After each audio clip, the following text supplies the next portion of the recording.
Nesi რუსეთის მოქალაქეებთან ერთად და სახელმწიფოსგან მიღებული შეღავათიანი სესხები ირკვევა, რომ არასამთავრობო ორგანიზაციის IDFI-ის აღმასრულებელ დირექტორს გიორგი კლდიაშვილს ბიზნესი აქვს რუსეთის მოქალაქეებთან გიორგი როჩიკაშვილთან და დავით სპარსიაშვილთან ერთად. მათთან ერთად კლდიაშვილი შპს ქვევრების დამფუძნებელია. კლდიაშვილს ასევე სააგენტო საწარმოო საქართველოში მხარდაჭერით მიღებული აქვს 4,700,000 ლარის დაფინანსებაც. ირკვევა ისიც, რომ IDFI-ის თანამშრომელია შპს ქვევრების კიდევ ერთი დამფუძნებლის მიხეილ როჩიკაშვილის შვილი სანდრო როჩიკაშვილი, რომელიც გიორგი კლდიაშვილის დისშვილია.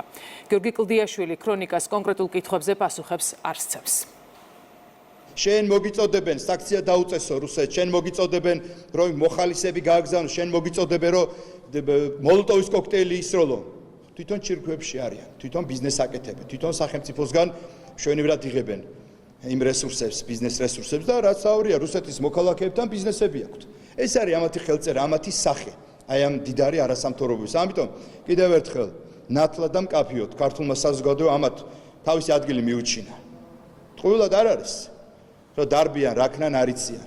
თქვენ იცით ჩვენ იმ გამჭვირვალობის კანონით ჩვენ მნიშვნელოვნად შეუზღუდეთ ამათ დაფინანსება. როდესაც თანხებს ეხება და როდესაც საკუთარი ჯიბის გასკელებას ეხება, საქმე ისინი ძალიან კარგად არიან მოწადინებულები, რომ სხვადასხვა ქვეყნიდან, სხვადასხვა პირებთან კონდეთ ურთიერთობა ამავდროულად ისევ და ისევ ხალხის მოსატყუება და ისევ და ისევ როგორც ეს დავალებას, მათ პატრონების დავალებას შეეფერება, ცდილობენ რომ ჩვენს ქვეყანაში შემოიტანონ სიზულული და ერთ-ერთი ადამიანია ის, რომელიც სიზულის აღვივებს სხვადასხვა ეროვნების ადამიანების მიმართ და ის ჩატეხილობა, რომელიც უნდათ რომ ჩვენს ქვეყანაში deep state-ის წარმომადგენლებს განახორციელა, ზუსტად ამ ყველაფერს ხელს უწყობს არასამთავრობო ორგანიზაციის სხვადასხვა წარმომადგენელი. ერთი ხელით მთავრობას არალეგიტიმურს ეძახი, რაღაცა პრორუსულობაში დებ ბრალს, რაც სრული აბსურდი და მარაზმია და ამ დროს შენ მეორე ხელით აწარმოებ ბიზნესს და გაქვს შემოსავალი. კიდევ ერთხელ პრობლემა ეს კი არ არის.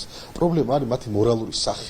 როდესაც შენ ქადაგები სრულიად რაღაც დეზინფორმაციულ კამპანიას და არალეგიტიმურს უწოდებ ქვეყანას და აკეთებ მეორე სხვა საქმეს, აი ეს არის.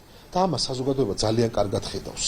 და ამას საზოგადოება ძალიან კარგად აფასებს, აი მათნაირ, ესე ვთქვათ, უმორალო, ორმაგი და უსტანდარტო ადამიანის საქმიანობას. ეს არის ჩვეულებრივი ორმაგი სტანდარტი და რა ვიცი, უამრავი მაგალითი შეგვიძლია მოვიყვანოთ ევროპის ლიდერებიდან დაწყებული. თუნდაც ჩვენი აქ შიდა რადიკალებით დამთავრებული. ჩვეულებრივი ორმაგი სტანდარტი არის ყველაფერთან მიმართებით. ამიტომ იცით ყველაზე მთავარი რა არის, რომ ხალხი მოსახლეობის, ჩვენი ქვეყნის მოსახლეობის უმრავლესობა ხედავს რეალურ სიტუაციას, აკეთებს სწორ ანალიზს და როდესაც საჭიროა იღებს სწორ გადაწყვეტილებას, როგორც მაგალითად ოქტომბრის საპარლამენტო არჩევნების დროს გაკეთდა და იგივეს გააკეთებს თვითმმართველობის არჩევნების დროს.